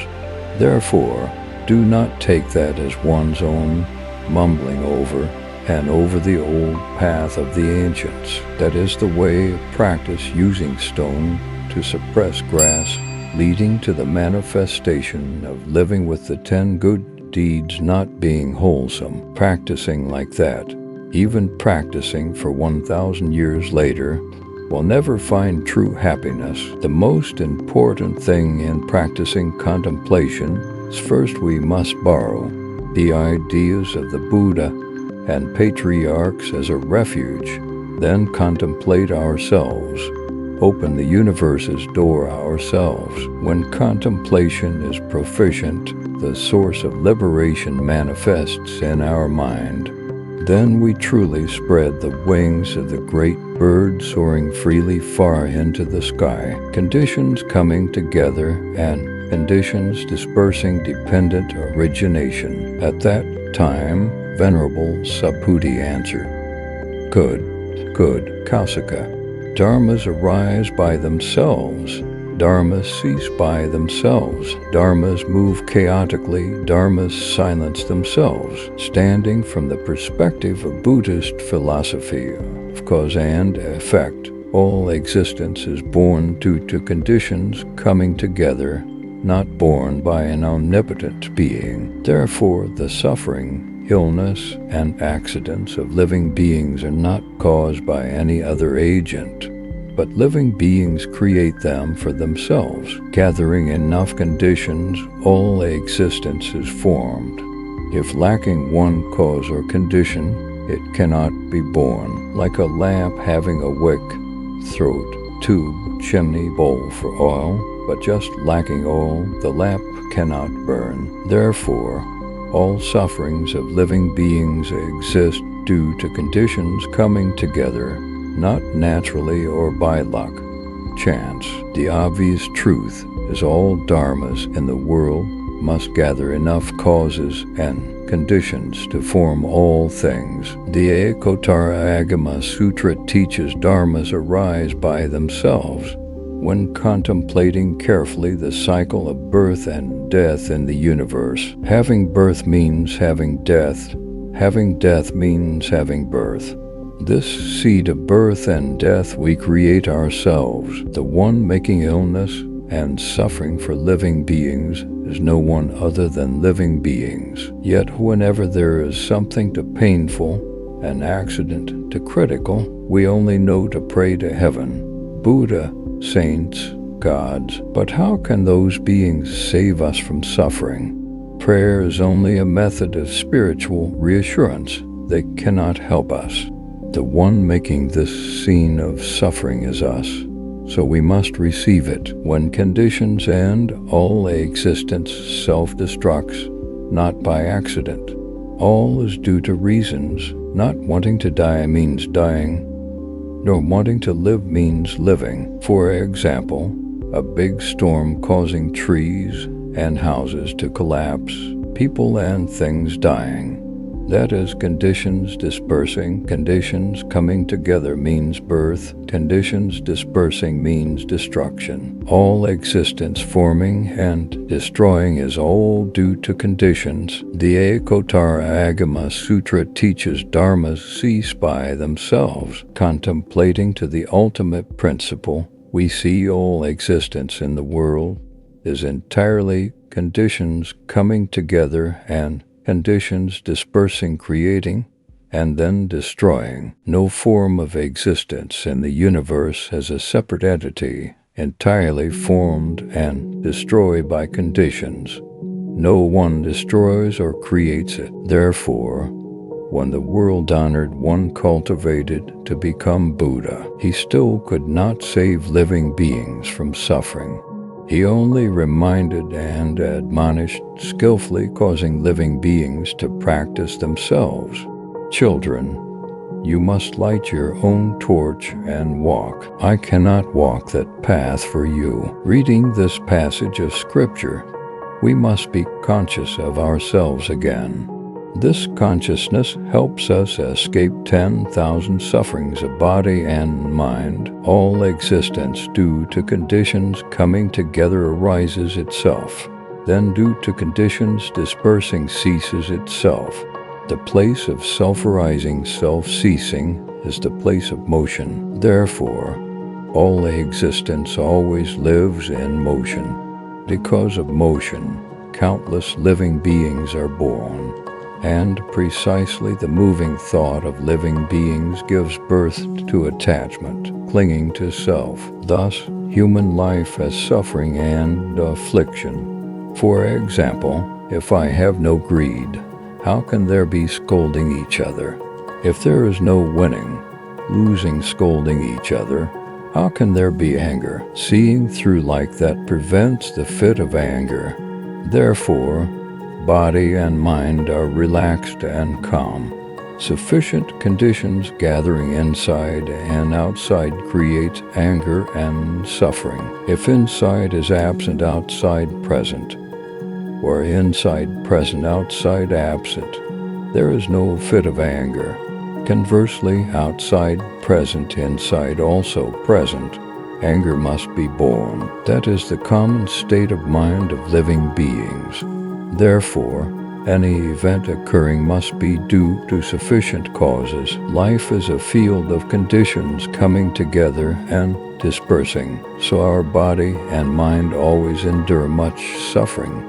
Anger, love, hate, fear, separation, and birth and death. The practitioner must take pains to exert effort to contemplate, think thoroughly the principle of causes and conditions, and must also live with the immobility of all existence. Because all existence is inherently self-silent, whoever returns to the immobile, serene, happy, and unconcerned mind will immediately end suffering, affliction, and birth and death. Cultivating to this state is called complete liberation, the way back to the silent state of all existence. If we know how to use it to counteract evil dharmas, body and mind will be silent. But wanting to do this requires using all courageous will to implement it at all costs. Then certainly all existence is no longer an obstacle in the mind. Most living beings have suffering souls. Not this matter then that matter. Furthermore, the body often has illnesses heavy or light. The practitioner must understand the principle of cause and effect, meaning taking the non-illness, non-affliction to counteract to having illness, having affliction. In the old days at Mount Mi, Manjushri ordered Sudana to go pick medicine. He said, "Go to the forest and pick the medicine that is not medicine. Then it can treat the illness that is not illness." Subhuti taught, Kausika, just as having poison requires having medicine to antithesize poison, the thoughts of living beings inherently carry poison, often killing living beings without them knowing. Medicine to remove poison is plentiful, but the first medicine is the medicine of 10 good deeds. If living beings do not take this medicine to remove the poison of affliction, detoxification is impossible. If a thought arises thinking of an event driven by greed, anger, ignorance, Right then we must know it is a wrong thought and must find another thought to counteract immediately. That method is using right mindfulness to destroy wrong mindfulness, meaning taking right thought to crush wrong thought. A practitioner knowing how to contemplate like that immediately breaks the mind of greed, anger, ignorance. The sharper the contemplation, the more it disperses the clouds of suffering in the heart. The noble eightfold path is the road of liberation, taking right to destroy wrong, sweeping clean the rubbish of greed, anger, ignorance, and keeping our mind normally happy. Venerable Subhuti taught, "To sacra dharmas move chaotically, dharmas silence themselves. Dharmas give birth to dharmas. Black uses white dharmas to treat. White uses black dharmas to treat." Implementing living the 10 good deeds, the Agama Sutra teaches, illness of sexual lust uses impurity to treat, truly standing before female beauty. When the mind of sexual greed arises, we must use the contemplation of the body's impurity to counteract. Meaning must think and contemplate thoroughly. All existence has impure appearance, easy to pollute, producing disgusting foul odors. Even if they have appearances evoking arousal, causing the mind of sexual greed to easily rise, they are all impure. Wanting to master the mind of sexual greed, there is no method to subdue better than personal experience. Must directly see with eyes, hear with ears, smell with nose, touch with hands the appearance of the object exposed before our eyes. Disgusting, filthy, foul images and many other impurities. Thanks to direct contact like that, seeing form we feel disgusted immediately. Wanting to subdue and conquer the mind of sexual greed, the paramount thing is to understand thoroughly. Where there is pleasure, there is suffering. Suffering reminds us to awaken in the desire for pleasure, examining our own body and mind, from bones, teeth, skin, hair, phlegm, mucus, blood, pus, all are impure. Regarding the spirit, we are also easily polluted and attached to the appearances of all existence.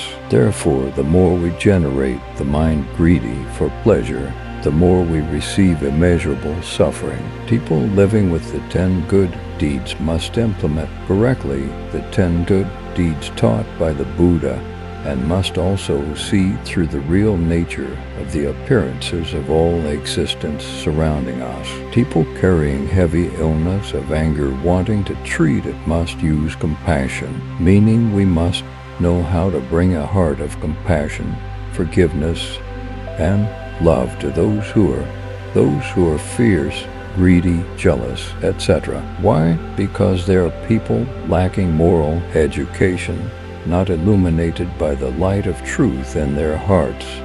So their lives always cling tightly to material things, enduring many types of suffering. We are people living with the 10 good deeds, so we must understand the principle of cause and effect, often use right view, and always implement love towards everyone. Thanks to that, the suffering and anger end.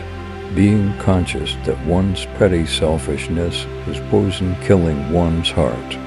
Only love saves us to live happily. Wanting to treat the illness of ignorance without bothering to learn Buddha, Dharma leads to no wisdom of liberation. Unable to master one's thoughts and see through all existence. Furthermore, ignorant people cannot know how to apply the means taught by the Buddha. Therefore, ignorant people lacking understanding always live a life full of suffering, anger, always slaves to material things. People living with the 10 good deeds must know how to use the contemplation method the Buddha taught throughout the Agama path. This method is used to counteract all thoughts of affliction. When understanding thoroughly the path of contemplation of the 2 vehicles, we clearly understand that all natural phenomena in the universe are formed by conditions coming together, not transformed by an omnipotent being. Examining to the very end of our life, we see self as empty, person is empty, and all existence is empty. The Agama Sutra teaches, O Sakra Divanam Indra, thus all phenomena return to emptiness. No self, no person, no lifespan, no personality, no form, no male or female. Here we hear the Buddha teach all phenomena in the world return to emptiness. No self, no person, no lifespan, no personality, no form, no male or female. Yet everything before our eyes is tangible, but saying it is empty. Does that make the teaching illogical and contradictory to itself? Wanting to understand the principle of form and emptiness, we must think thoroughly to see all existence is empty. For example, wanting to erect a house requires many things coming together like rafters, columns, thatch walls, bamboo screens, doors, ridge beams combined to create a house. If taking one column and saying that is the house, it is not correct. The story of King Milinda asking Bhikkhu Nagasena in the Milinda Panha Sutra, respectfully, great virtue, what is your name, your majesty? People call me Nagasena, but there is no real me. The king asked, if there is no real self, who makes offerings, who preaches, who meditates, who practices the teachings, and who attains nirvana? So what is truly Nagasena? Is hair on the head Nagasena, your majesty? Hair is not me. Is hair on the body Nagasena, your majesty? No. So is feeling, perception of joy and sadness Nagasena, your majesty? No. So are the five aggregates and four elements Nagasena, your majesty? No. Apart from the body, is there anything that is Nagasena, your majesty? There is no body other than Nagasena. King Milinda finished asking. Nagasena asked back, your majesty, by what did you come here? Great virtue. I came here by chariot. So can your majesty explain what a chariot is? Are the shafts the chariot? Not so. Is the rolling axle the chariot? Great virtue. No. Are the two wheels the chariot? No. And the king said, do the parts have anything that is the chariot? No. The story of King Milinda clearly shows us Buddhism advocates humans have no self. Human life is only a combination of four elements and consciousness. Or putting it another way, humans are due to conditions coming together by material life and psychological life. Material life is called form aggregate. Psychological life is called feeling, perception, formation, and consciousness aggregates, collectively called five aggregates. Standing from the perspective of space, all existence in the universe is inherently falsely combined. Regarding time, all existence arises and ceases ceaselessly, so the temporary five aggregates body is called the life of a living being. When the five aggregates fall apart, it is called the life of a living being ending or death. All existence borrows names to be named what has no real name. Just like what we see called a chariot has no primary essence. Without parts like shafts, wheels, axles, spokes, etc., the chariot cannot take form. Chariot is just a noun to indicate the combination of those parts. Venerable Subhuti also taught examples explaining for us to see all existence is created by conditions coming together. When conditions end, conditions disperse, it will self-destruct like an ancient tree with luxuriant foliage. A big wind leaves branches and leaves tattered. A garden of trees flowering and budding to make fruit.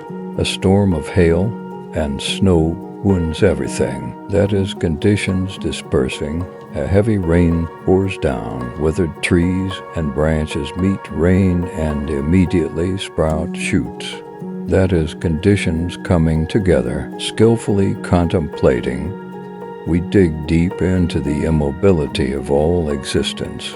We see illness is not born from anywhere, not born of body nor born of mind. Therefore, illness is not due to body or mind, but is created by conditions coming together. Dharmas exist due to conditions. Conditions coming together is motion. Motion means dharmas arise. Dharmas cease by themselves, meaning conditions ending means dharmas self-destruct, returning to their immobility. The Agama Sutra teaches, O Sakra Divanam Indra, dharmas move chaotically, dharmas cease by themselves. I previously suffered painful illness, today have eradicated it. No longer as suffering illness. How do we perceive Venerable Subhuti's teaching?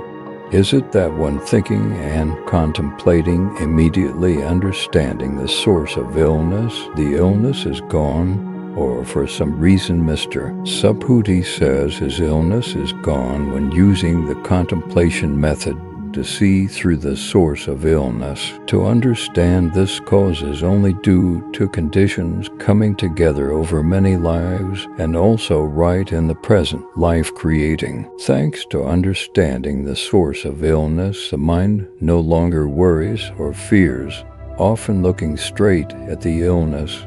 Heart not a bit afraid or worried. Sufficient conditions combine to form illness, suffering, joy, sadness, love, hate, anger. Conditions ending, all afflictions dissolve. Understanding this principle, the practitioner must accept illness or accidents, never fearing and finding ways to escape, always happily paying karma and always creating good karma. Due to the happy heart accepting suffering karma, the spirit is courageous and brave to endure challenges, so that overcoming suffering karma gradually dissolves. Speaking of conditions coming together and dispersing without speaking of cause and effect is a huge omission. Cause and effect are due to good karma or bad karma. Wanting to treat the fruit of suffering requires understanding the principle of cause and effect. That is, clearly knowing good and evil fruits are actively impacting human life, making humans miserable and upside down. So we must constantly live with the 10 good deeds, must try to sow good seeds. When good seeds are sufficient, affliction and suffering will end. Wanting to save the body from illness, seeking true happiness for the family requires living with the 10 good deeds. Living with the 10 good deeds is transforming from evil karma to good karma, transforming bad things to good things, making our life completely favorable. Thanks to that, the journey to the Buddha land is no longer obstructed. Wanting to live with the 10 good deeds, but lacking wisdom, makes it impossible to realize this. Wanting wisdom, we must learn Buddha Dharma. Thanks to learning Buddha Dharma, wisdom is bright, having liberated right view. Thanks to that, Buddha Dharma permeates. Thanks to that, our hearts appear loving. Thanks to love, it is easy to practice the virtue of patience. Thanks to the virtue of patience, we manifest living with the 10 good deeds easily. Only living with the 10 good deeds will evil fruit end, and life be peaceful and happy. Conclusion. In summary, humans wanting to escape illness, suffering, dangerous accidents. There is no means or method faster than the method of living with the 10 good deeds. Even good medicine or good doctors cannot avoid bodily illness. Even kings or the best physicians in the world cannot escape illness. and must share the law of birth and death. Therefore, learning Buddha Dharma and knowing how to skillfully apply it to daily life will result in no more bodily illness and the mind often being happy.